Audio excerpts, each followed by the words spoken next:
Halo teman-teman semua, selamat datang di YouTube channel aku. Sebelumnya kenalin nama aku Ali. Nah, di video kali ini seperti biasa kita bakal bahas lagi soal-soal UTBK SNBT yang pernah keluar tipenya di tahun-tahun sebelumnya. Jadi buat teman-teman yang sekiranya pengen belajar UTBK SNBT, kalau mau dilihat videonya juga boleh banget biar teman-teman ada referensi tambahan untuk belajar soal-soal UTBK SNBT ya. Nah, buat teman-teman yang baru banget join di sini ya, dan belum subscribe channel YouTube aku, subscribe dulu ya channel YouTube-nya biar teman-teman nggak ketinggalan informasi kalau semisal aku upload video-video terbaru lainnya, terlebih untuk yang soal-soal UTBK SNBT. Oke, kalau teman-teman udah subscribe, langsung aja kita masuk ke pembahasan di video kali ini. Nah, sebelum kita masuk ke soal nomor 1, terlebih dahulu di sini aku mau ngasih info seperti biasa kalau aku ada info tryout dan juga rekaman kelas privat Alfaiz ya. Dan ini kalian bisa terapin kode promo Ali kalau kalian mau ikut tryout privat Alfaiz di part berapapun ya. Jadi kalian kalau mau ikut tryoutnya bisa terapin kode promonya ALI, nanti dapat potongan harga. Ya, ini ada paket bundling. Kalau paket bundling dapat 3 tryout, tapi kalau paket yang non bundling nanti dapat 1 tryout ya. Nah, di sini kalau pakai kode Ali harganya cuma 11.000 guys ya, yang paket non bundling. Jadi aku saranin kalian dari sekarang ikut minimal 1 dulu deh, biar teman-teman kayak ada simulasi untuk UTBK yang sungguhan. Karena ini tuh tryoutnya udah disesuaikan dengan soal-soal dan aturan terbaru UTBK SNBT. Jadi kayak pakai blocking time, sistem IRT gitu-gitu ya. Jadi kayak kalian itu bisa tahu ya, nanti kira-kira pas ngerjain UTBK tuh ya kayak gitu ya. Nah, jadi seperti itu teman-teman. Terus kemudian yang selanjutnya, kalau teman-teman pengen belajar menggunakan rekaman kelas privat Alfaiz ya, part berapapun ya, kalian bisa pakai kode promonya VALI, VALI ya, nanti dapat potongan harga ya. Kalau rekaman kelas kode promonya VALI, kalau pengen ikut tryout kode promonya Ali ya. Jadi Vali dan Ali. Oke, langsung aja kita masuk ke pembahasan soal nomor 1 biar nggak terlalu lama. Nah, di sini tuh soalnya seperti ini. Kita disuruh nyari ya, disuruh ngitung nilai sebagai berikut gitu ya, yaitu 1 per 2 pangkat 6 dikali 3 pangkat minus 12 gini ya, dipangkatkan lagi 1/3. Nah, caranya gampang teman-teman. Teman-teman tinggal ubah aja bentuknya menjadi pangkat atas semua atau pangkat atas dan bawah tanpa ada tanda minus gitu ya. Nah, contohnya kayak gini. Nah, ini kan ada tanda minus ya. Kalau ada tanda minus kalian naikin aja biar jadi nggak minus. Nah, jadi kayak gini, 3 pangkat 12 per. Nah, karena ini nggak minus jadi nggak usah dinaikin ke sini gitu ya. Jadi dia tetap di bawah 2 pangkat 6 ya. Karena ini 1/3 ya.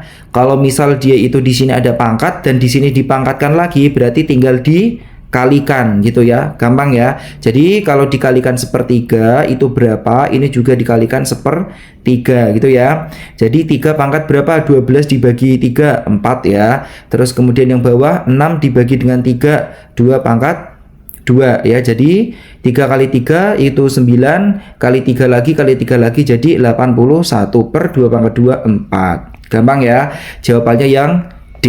Oke, kita lanjut nomor 2, dan ini soalnya udah mudah juga ya. Jadi teman-teman wajib banget bisa. Jika P memenuhi P plus 100 dibagi 20 sama dengan 17, maka nilai P adalah. Nah, ini kalau teman-teman belum tahu, teman-teman harus hitung dulu yang pembagian ya, karena perkalian dan pembagian itu lebih didahulukan dibanding penjumlahan dan pengurangan. Nah, jadi berapa guys? P plus 100 bagi 20 adalah 5 ya, sama dengan 17. Jadi P sama dengan 17 dikurangi 5 sama dengan 12 gitu ya teman-teman ya. Oke, selanjutnya soal nomor 3 nih teman-teman ya. Jika X adalah bilangan real positif ya, yang memenuhi X log 16 sama dengan 2 plus X log 4, bagaimana hubungan antara kuantitas P dan Q yang benar berdasarkan tabel di bawah ini ya. P nya itu 3X min 4, Q nya itu 2. Jadi dia itu lebih besar, lebih kecil, atau sama dengan, atau tidak ada kesimpulannya gitu ya. Nah, kita cari dulu nih guys, karena di sini tuh kita disuruh nyari X-nya dulu berarti ya, biar tahu nilai P-nya berapa, biar bisa dibandingkan dengan Q ya. Jadi kita cari dulu X log 16 sama dengan 2 plus X log 4 ya. Nah, teman-teman perlu ingat teman-teman ya, kalau misal ada nilai seperti ini, 2 kayak gini aja ya, kita itu bisa jadiin bentuknya kayak gini. Misal ya, bentar. Ini ya, A log A pangkat 2. Nah, itu nanti hasilnya 2. Gitu ya. Jadi, karena ini A log A ya, A log A itu 1 sama dengan 1, maka kalau misal D itu A log A kuadrat ya, maka hasilnya itu 2 gitu ya. Jadi kalau ini kita bisa ubah bentuknya jadi seperti ini. X log 16 sama dengan X log X pangkat 2 gitu ya, plus X log 4. Nah, udah ketemu ya. Nah, terus teman-teman juga perlu ingat kalau ada tanda penjumlahan, berarti dia itu perkalian. Nih, seperti ini ya. Ini aku kasih tahu. Misal teman-teman nemu A log B ditambah A log C. Nah, itu sama dengan A log B kali C. Gitu ya. Dengan syarat ini harus sama basisnya ya. Itu harus sama. Kalau A ya A semua, kalau B ya B semua. Ya ini ya. Atasnya ini loh, guys. Nah, tapi kalau dia itu A log B minus A log C. Nah, jadi dia pembagian A log B per C gitu ya. Jadi kalau yang ini kasusnya ini dia jadinya perkalian ya. Kita ke sini ya biar nggak tabrakan ya. X log 16 sama dengan X log X kuadrat 4x kuadrat gini ya. Jadi ya 4x kuadrat. Nah, terus ini kan udah nih, udah ketemu kayak gini. Ini x, ini log juga kan. X log semuanya kan. Nah, jadi kita tinggal sama denganin aja ini dengan si ininya. Tuh ya. Jadi 16 sama dengan 4x kuadrat dibagi jadi sisa 4 ya, sama dengan x kuadrat. Jadi x-nya ini sama dengan plus minus 2. Kenapa bisa plus minus? Ya kalau ini dijadikan pindah ruas kan kayak gini guys ya. X kuadrat min 4 sama dengan 0. Nah, X kuadrat min 4 ini kan X min 2, X plus 2 kan. Nah, maka dari itu hasilnya X sama dengan 2 atau X sama dengan minus 2 atau X sama dengan plus minus 2 gitu ya. Gitu. Nah, tapi kalau kita lihat di soalnya, ternyata di sini tuh bilangan real positif. Jadi minus 2-nya nggak kepake. Jadi yang kepake cuma plus 2 alias X-nya itu 2 ya. Karena yang diambil adalah yang positif sesuai dengan soalnya. Ya, udah ketemu ya. Jadi nilai P-nya berapa? P-nya di sini 3 dikali dengan 2 dikurangi dengan 4 sama dengan 6 dikurangi 4 sama dengan 2. Jadi sama seperti nilai Q-nya. Otomatis P sama dengan Q ya. Jelas ya, ini gampang ya, termasuk cukup lumayan gampang kalau teman-teman hafal sifat-sifat yang di sini ya. Oke, udah jelas teman-teman ya. Oke, kita lanjut soal selanjutnya. Oke, selanjutnya kita masuk ke soal yang bentuknya majemuk kompleks untuk pilihan gandanya ya, atau pilihan ganda kompleks gitu ya guys ya. Oke, nah di sini kita coba lihat dulu soalnya. Sebuah wadah berbentuk prisma persegi panjang ya. Prisma persegi panjang itu hampir mirip lah ya dengan balok. Nah, seperti itu. Memiliki panjang 12 cm, lebar 8 cm dan tinggi 10 cm. Wadah ini berisi air hingga ketinggian 6 cm ya. Jadi diisi air sampai tingginya 6 cm. Nah, ini gambarnya kurang lebih kayak gini. Bentar ya, aku coba. Oh, ini udah paling kecil ya. Oke, kita coba gambar dulu. Kurang lebih nanti gambarnya kayak gini ya. Tapi ini mohon maaf kalau gambarnya jelek ya guys ya. Ini persegi panjang, prisma persegi panjang. Nih gambarnya kurang lebih kayak gini.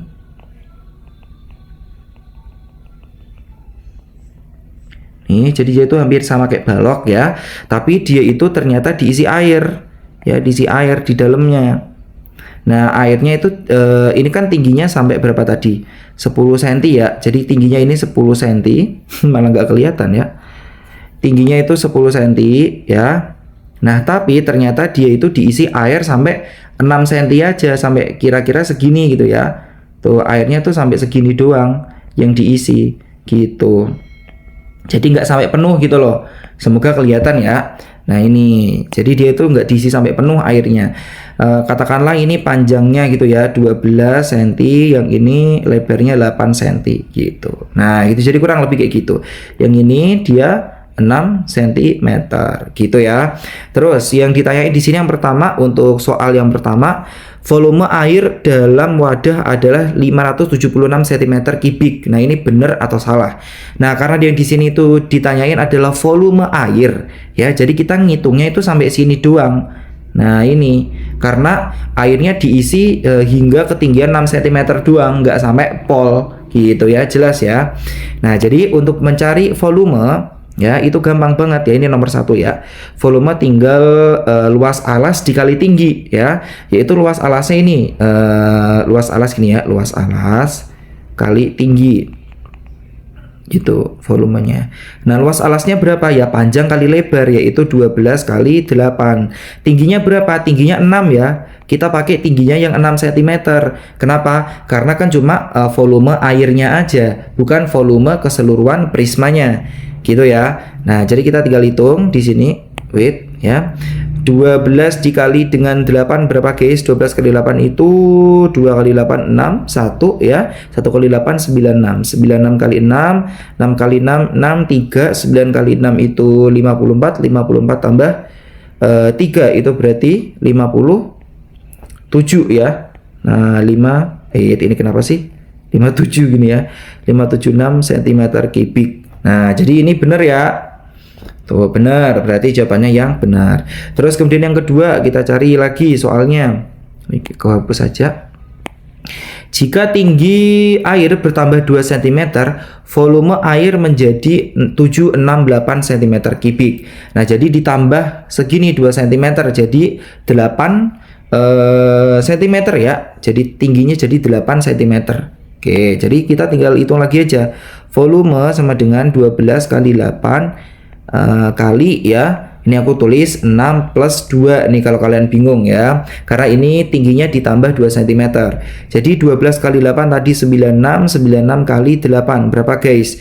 6 kali 8 itu 48, berarti 4, 9 kali 8 itu 72, 72 tambah 4 itu berarti 76 ya, betul ya, 76 cm kubik, betul ya.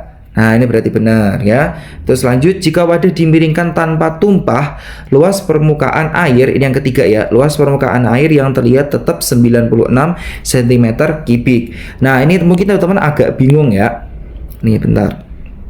Ini aku ganti warnanya jadi ini ya. Nah, jadi ini teman-teman ya. Nah, ini kan jika wadah dimiringkan tanpa tumpah, luas permukaan air yang terlihat ya, yang terlihat tetap 96 cm kubik ya. Ini maksudnya kayak gini teman-teman. Ini kan airnya di dalam botol gitu, katakanlah di dalam ember atau botol gitu ya, wadah gitu yang berbentuk prisma persegi panjang. Nah, yang kita cari itu luas permukaan air yang terlihat. Ya berarti yang terlihat kan cuma yang ini. Karena dia kan permukaan yang terlihat cuma ini, yang di atasnya ini aja gitu. Jadi kita cari luas ininya, permukaannya gitu. Luas permukaannya itu caranya kayak gimana? Ya sama halnya dengan luas alasnya ini gitu. Paham ya teman-teman ya? Jadi sama. Nah, jadi nomor 3 itu sama dengan luas alasnya, yaitu luas persegi panjangnya, yaitu panjang kali lebar, sama dengan 12 kali 8 ya, 96 cm kuadrat gitu ya. Ya gitu ya. Jadi jawabannya benar gitu ya guys ya. Oke, nah selanjutnya, jika wadah diubah menjadi kubus dengan volume yang sama, panjang sisinya adalah 10 cm. Oke, berarti di sini kita nomor 4 ya. Jika wadah diubah menjadi kubus dengan volume yang sama, maka panjang sisi adalah 10 cm. Nah, kalau untuk mencari volume kubus ya, kubus itu kan berarti sisi pangkat 3 ya, karena semua panjang, lebar, tinggi itu nilainya sama gitu ya. Tapi kalau kita lihat lagi volumenya di sini itu pas kita cari gitu ya, itu volumenya 576 ya, atau 768 ya, kayak gitu. Kalau dia udah ditambah berarti 768, kalau dia belum ditambah 576 gitu ya. Nah, tapi ternyata kalau misal dia itu diakarkan 3 ya, itu dia jawabannya tidak sama dengan 10. Ya, karena 10 pangkat 3 itu kan 1000 kan. Nah, berarti ini bukan, ya. Jadi jawabannya adalah salah gitu ya guys ya. Oke, soal selanjutnya atau soal yang terakhir nih teman-teman ya, yaitu seperti ini. Sebuah pabrik percetakan memiliki 12 mesin yang dapat mencetak 72.000 buku dalam 9 hari jika bekerja 9 jam per hari. Karena meningkatnya permintaan, pabrik ingin mencetak 96.000 buku dalam waktu 6 hari. Namun karena ada pemeliharaan mesin, hanya 16 mesin yang tersedia. Beberapa jam per hari setiap mesin harus bekerja untuk menyelesaikan target tepat waktu. Nah, ini yang ditanyakan adalah jamnya per hari. Jadi ini ya, jam per hari yang ditanyakan itu ya. Kalau untuk menjawab soal seperti ini, teman-teman tinggal kelompokin aja ya. Yang pertama ya, di sini itu diketahuinya mesin. Ya, terus kemudian selanjutnya yang diketahui adalah buku yang dicetak. Terus yang selanjutnya adalah harinya dan jamnya atau jam per harinya. Tuh ya. Nah, teman-teman tinggal tulis saja. Kalau 12 mesin itu 72.000 ya, 72K gitu ya, atau 72.000 gitu aja deh ya. 72.000, harinya itu 9 hari, terus bekerjanya selama 8 jam per hari. Terus kalau di sini ada 96.000 buku, di sini ada 6 hari, mestinya 16. Nah, yang ditanyain ini ya, berapa sih nilai X-nya gitu ya, jam per hari. Teman-teman tinggal kelompokin aja, masing-masing pasangan variabelnya itu dia masuk perbandingan senilai atau tak senilai ini ya. Itu ada perbandingan senilai dan perbandingan tak senilai. Nah, kalau perbandingan senilai itu, ketika yang satunya naik, maka yang satunya ikut naik. Nah, perbandingan tak senilai, ketika yang satunya naik, yang satunya turun, atau sebaliknya, gitu ya. Nah, ini kita lihat kasusnya di sini ya. Ini contohnya kayak gini. Nah, ini ketika mesinnya itu cuma 12, bukunya itu 72.000 buku. Ketika mesinnya ditambah, otomatis jumlah bukunya juga ikut naik. Ya, jadi otomatis ini adalah perbandingan senilai, gitu ya, perbandingan senilai, paham ya? Nah, terus kemudian nih, terus kemudian bagian yang ini, jumlah buku dengan jumlah harinya, ya. Kalau jumlah bukunya semakin banyak, tentunya jumlah harinya juga semakin banyak. Nah, tapi ini kenapa jumlah harinya semakin sedikit? Nah, berarti otomatis di sini jamnya juga harus tambahi gitu ya teman-teman ya. Tapi kalau kita lihat di sini buku dengan hari itu sebenarnya dia perbandingan senilai gitu ya. Kenapa perbandingan senilai? Karena ketika jumlah harinya semakin banyak, otomatis bukunya juga semakin banyak dong.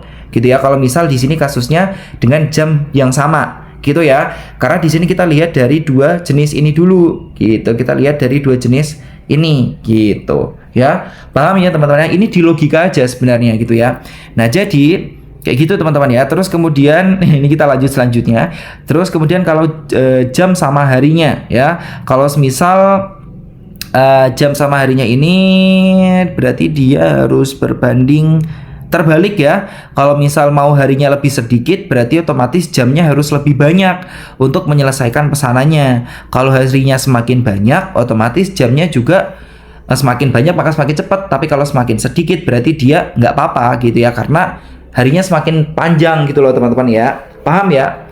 Jadi kalau ini misal ini jumlah harinya ditambah, maka jamnya bisa jadi dikurangi gitu, karena masih ada space waktu di hari selanjutnya untuk mengerjakannya gitu ya. Tapi kalau yang ini jumlah harinya semakin dipendekkan, otomatis bekerja per harinya harus makin berjam-jam lamanya gitu, karena untuk menyelesaikan pesanan biar tepat waktu. Paham ya? Jadi kalau ini tadi perbandingan yang ini perbandingan senilai, ini juga ini dengan ini senilai ya, dan ini juga senilai. Kalau yang ini adalah tak senilai ya. Kok berbanding sih? Tak senilai ya. Tak senilai. Nah, ini tak senilai, ini dengan ini gitu ya. Kalau senilai dengan senilai, teman-teman kasih tanda ini ya, kasih tanda ini panah silang gini ya. Kalau perbandingan yang tak senilai, teman-teman kasih tanda garis lurus gitu. Nah, terus tanda garis lurus atau garis silang ini kita gunain untuk perkaliannya, gitu ya. Caranya gampang banget nih. Teman-teman tinggal ikutin aja ini, ya. Ini panahnya kan ke bawah ya. Berarti 12 kali 9 6.000 terus kali 9 kemudian kali 8 ya. Terus disama dengankan dengan 16 kali 7 2000 kali 6 terus kemudian kali X. Udah gitu aja. Gampang ya. Teman-teman tinggal lihat konsepnya tadi aja, senilai atau tak senilai. Udah gitu aja. Berarti ini tinggal kaliin 12 kali 96.000 dikali dengan berapa? Ini ya, ini ke sini ya panahnya ya, kali 9. Terus dikali dengan 8 sama dengan 16 kali 7 2000. Terus dikali dengan 6, terus dikali dengan X ya. Ya aku kasih gini X-nya ya. Ini ribunya kita coret. Nah, gitu ya. 9 kali 8 itu berapa, guys? 72 ya. 9 kali 8 72. Ini coret. Ya, terus kemudian ini ya, 96 itu tadi berapa berarti? Di soal sebelumnya. 96 itu berarti 8 dikali dengan 12 ya, tadi ya. Tuh ya. Ini kita coret dulu. Nah, 8 kali dengan 12. Nah, 16 ini kita bisa bagi dengan 8 yaitu 2. Oke, ya. Terus 6 kita bisa bagi dengan ini, sisa 2 ya. Ini kita coret. Nah, udah ketemu X-nya sama dengan 12 jam. Nah, ketemu ya. Udah deh, gampang ya soalnya. Dan ini adalah soal yang terakhir kita bahas di video kali ini ya. Oke, nah ini soal terakhir dan semoga aja video ini bisa membantu teman-teman, bisa bermanfaat buat teman-teman untuk belajar UTBK SNBT persiapan Hamin 1 bulanan kurang lebih ya per aku buat video ini. Semoga video ini bisa bermanfaat. Jangan lupa untuk tinggalkan like, comment, share ataupun subscribe channel YouTube aku dan bunyi notifikasinya biar teman-teman gak ketinggalan informasi terupdate kalau aku upload video-video terbaru lainnya. Oke, dan feel free buat teman-teman kalau mau nanya atau mau ngasih informasi tambahan atau mau diskusi juga boleh banget di kolom komentar. Sekian dari aku, terima kasih udah nonton videonya. Kita jumpa lagi di next video. Bye bye.